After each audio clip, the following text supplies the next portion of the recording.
I asked God for a sign and they gave it to me. I'm an atheist. The other night I was stargazing with my friends and we wanted to all see one last shooting star before going home. I stupidly said, "Hey, God, if you exist send me shooting star in 5, 4, 3, 2, 1 and at 1 we all saw the biggest fucking shooting star of the night. I also always make the same wish on shooting star, for one of my friends to like me back, and just a few minutes later after I made the same wish on that weird shooting star, both of us, and no one else, saw another huge blue shooting star with a pinkish head. It was a few days ago and since then that person started to show some more affection towards me. I'm an atheist, I'll never be a part of an organized religion, but I'm starting to question if this is a coincidence or some type of higher being." I wrote over my suicide note with a grocery list. I woke up this morning and decided to make some breakfast.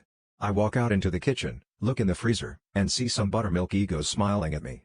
I pop them in the toaster, and look in the fridge for some waffle sauce and butter. To my dismay, there was no syrup. I make a note to myself in my head to pick some up next time I'm at the store, then get the wild idea to do something I never can seem to do, make a list. So I open up my notes app and scroll through, when a sentence I wrote about a year ago catches my eye.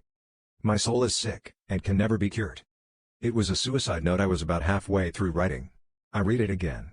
I felt a familiar pain as I read, but the sentiment that I picked up was that I didn't feel this way anymore.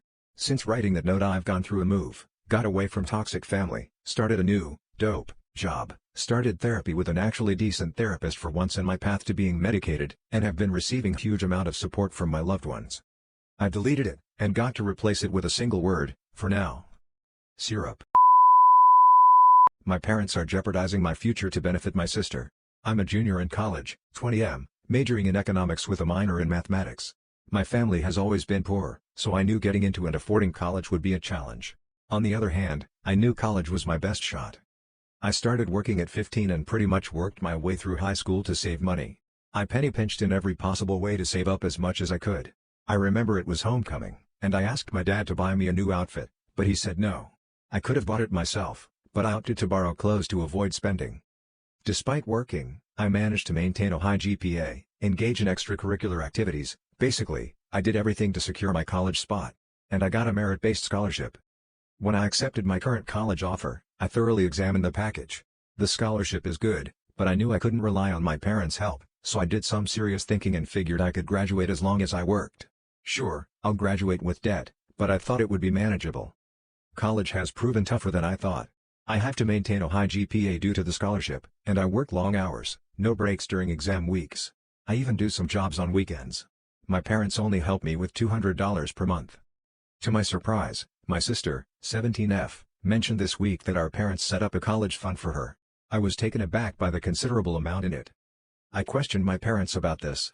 They said they only managed to save recently, that they know my sister's life will be tougher as a woman, so they decided to provide her with this help. I found this extremely unfair. Ever since high school, I couldn't dedicate myself solely to studying. My dream was to earn a PhD in economics, but how could I achieve that while dealing with these loans? A professor even told me they think I have research potential and would excel in a PhD. I feel like the future I wanted is being snatched away because my parents favor my sister. I asked my parents for half of the money in her fund. They vehemently refused to give it to me. This feels incredibly unfair. They still have her entire high school year to save, and they can support her through college much more than they've supported me so far. Did I do something wrong? Do they hate me? I'm asking myself these questions to understand why this is happening. Just that half of the fund would help me immensely. I could, for instance, apply for a PhD in the future without worrying as much about how I'd pay off my loans. Why he married me. So maybe a few months after we got married, my husband described to me the day he decided he wanted to marry me.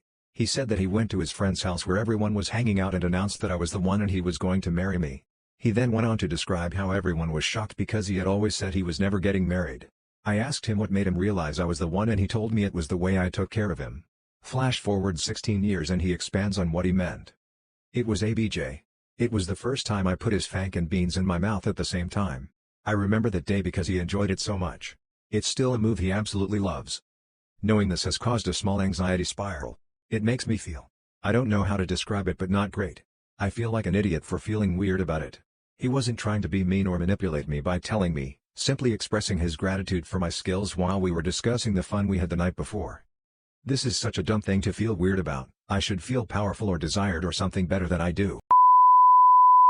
My husband is cheating on me with a 18-year-old boy. I'm in my late 30s, he is in his early 40s. We have been married for almost 10 years. No kids. In the last year he came out as bisexual but not by choice. I caught him talking to men on Grindr. He swore he never physically cheated and was just exploring fantasies he never had the chance to explore. We went through a significant rough patch but ultimately I decided to give him another chance. Several months ago he asked if I would consider an open relationship to allow him to experiment with a man.